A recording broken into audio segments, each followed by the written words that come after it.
السلام عليكم ورحمة الله تعالى وبركاته نبضي خياري إذا لهانتي مورجيني أنا عفنا قبتان كسور وهذا برنامجنا مانتا وحوكا هذا الدونا هدو ربي إنو أقلاده نولاشا أدك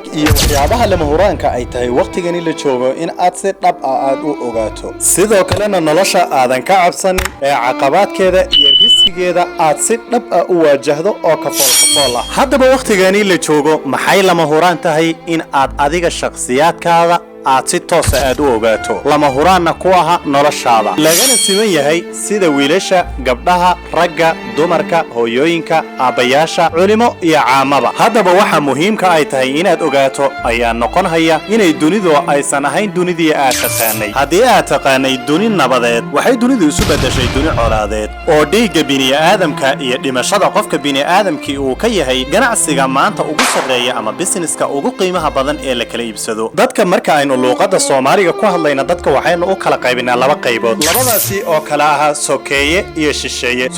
shisheeye kama wada qabaa'ilka Soomaalida laakiin waxaan ka wadaa dadka kala diinta kala dadka kala dalka kala dubka hadaba maanta waxaan joognaa qofka shisheeyaha ah ee dadka ama ajnabiga ka ah inuu sabab la'aan nolosha kala diriro hadii aad wax hanti leedahayna hantidaada aad qaato kadibna adiga uu ku dilo iska badaa kan shisheeyaha ah ee kii sokeeyaha ee kula dhashay hadii aad riyaal haysato ama in shaqo aad haysato ama nolosha wuxuun interest leh aad haysato isaga ayaa ku dilaya oo u diyaarsan inuu dhiigaaga ku qabayso oo dhiigaaga dhoonyado inaga inta badan Soomaali ayaa nahay islaamnimadana waa ku fiicannahay oo si toos ah ma dhacday inaad qofka walaalka aad attack ku qaado oo aad si toos ah u disho laakiin waxa soo baxay systemyo cusub oo dadku ay u isticmaalayaan dilka walaalkood iyo la wareegitaanka hantidiisa sida sixirka oo kale inaad dawladda u adeegsato oo aad eedeymo been intaad ku eedeyso aad wixiisa sida kale wareegto qodobka labaad hadii aad taqaanay duni si fudud lagu ceesho oo lagu noolaado oo dhaqaalaheeda si sahal ah loo helo waxay noqotay cirka ayaan tagay ee yaa isoo taaban kara waxa ayna noqotay duni hayaan ah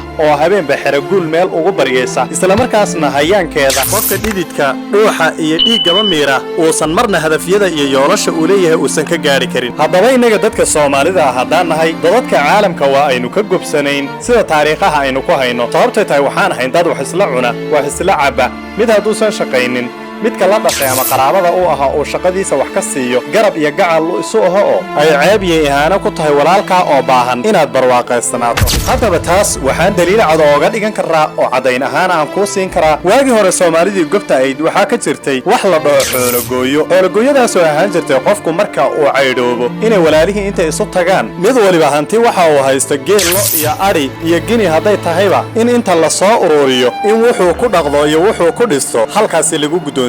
sababta ay tahay waxa ceeb iyo ihaana ahaan jirtay walaalka oo baahan inaad barwaaqaysnaato halka maanta walaalka marka uu baahan yahay ee lagu dhaho walaalka madcaawisa ku jawaabayso adiga oo isla quman waan dhaqday muu dhaqdo oo waan dhistay muu dhisto waxa sidoo kale jirtay qofka hantidiisu ay yar tahay wax la dhihi jiray kaalo oo ninku marka uu guursado ay walaalihii ilmaadeeradii iyo dadka ehelkiisa u dhawi ay ku caawin jireen maadaama waqtiga la guursanayo yarad iyo xoolo la bixin jiray oo hawl cusub ay soo fool yeelatay hadaba taasina maanta dunida waa ay ka zuushay oo badalkeeda ninku markii uu reerka ka dhashay uu soo kaala doonto waxa loogu jawaabaa awr qooqaymo wiidsane raganimada aad ku guursatay ku dhaqo oo ku dhiso taasina ma jirto oo maanta way ay dhamaatay waxa kale oo jirto oo Soomaalidu isticmaali jirtay waqtigii ay gobta ahaayeen ninku marka uu caydhoobo waxa la bixin jiray qaaraan oo ragga tolka intii isu tagaan oo la ururiyo ayaa la dhihi jiray ninkii waa caydhoobay inaga soo ceeb asturo oo hebel la neef ka soo qaada hebel la neef ka soo qaada kadibna sidaas ayuu reerkiisa iyo mustaqbalkiisu